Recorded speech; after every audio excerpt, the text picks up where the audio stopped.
પ્રગટ ગુરુ હરિ પરમ પૂજ્ય પ્રબુદ્ધ જીવન સ્વામીજીના દિવ્ય સાનિધ્યમાં કલ્યારી ખાતે હરિપ્રબોધમ સ્નેહ મિલન યોજાયું હતું। પ્રબુદ્ધ સ્વામી આશીર્વાદ આપતા જણાવ્યું કે પહેલાના સમયમાં રોડ નહોતા તેવા સમયે હરિપ્રસાદ સ્વામીએ જંબુસર તાલુકામાં વિચરણ કર્યું છે તેમ કહી છિદ્રાના નટુભાઈને યાદ કર્યા હતા। પહેલા સ્વામીજી બિયારણ વાવીને ગયા છે તેનું ફળ છે અને તે સેવાનો લાભ મળી રહ્યો છે।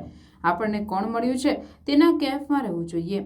જંબુસર તાલુકો કે હરિપ્રસાદ સ્વામીજીની પ્રસાદીની ધરતી છે તેમ જણાવી યોગીજી મહારાજના પ્રસંગની વાત કરી સાધન વડે કલ્યાણ છે તે કોષ જોડી ખેતી કરવા જેવું છે। તપ ધ્યાન યજ્ઞ ના થાય તો ભગવાન કેમ રાજી થાય અને જીવનું કલ્યાણ કરવું હોય તો કયો રસ્તો છે તો તેના માટે ભગવાને સંબંધિત કલ્યાણ કહ્યું છે તેમ કહી સ્વામિનારાયણ ભગવાનનો પ્રસંગની વાત કરી આપણને સમર્થ હરિપ્રસાદ સ્વામીજીની ગોદ મળી છે।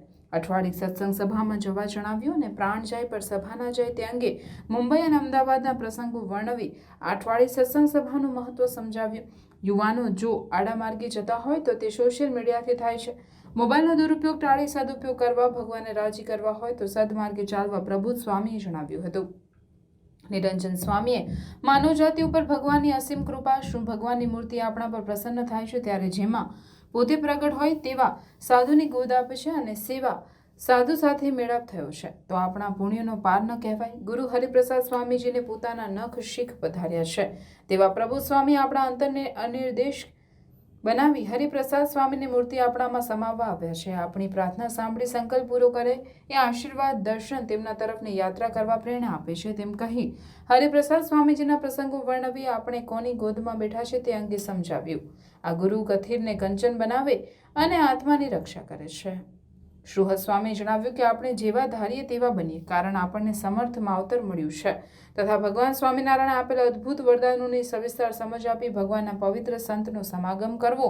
તમે ગુરુ હરિના ગમતામાં નિરંતર વર્તો છો। અમે હરિપ્રસાદ સ્વામીને ગમે તેવો શ્રુહદ ભાવ કેળવી એવી પ્રબુદ્ધ સ્વામીજીને પ્રાર્થના કરવા ભક્તોને જણાવ્યું। હરિ અક્ષર પ્રદેશમાં હરિ આવ્યા છે। હરિપ્રસાદ સ્વામીજીએ આ કલિયારી ગામને તીર્થત્વ આપ્યું છે। કોઈનું જોશો નહીં વિચારશો નહીં નોંધશો નહીં દાસ બનીને ભૂલકું બનીએ તમારી સાથેના સંબંધમાં ઓટ ન આવે દિન પ્રતિદિન અમારી આત્માની યાત્રા નિરંતર ચાલે તેવી પ્રાર્થના કરવા પ્રાદેશિક સંત શ્રીજી ચરણ સ્વામીએ જણાવ્યું હતું। સ્નેહ મિલન સમારંભમાં મોટી સંખ્યામાં સત્સંગી ભાઈ બહેનો હાજર રહ્યા હતા।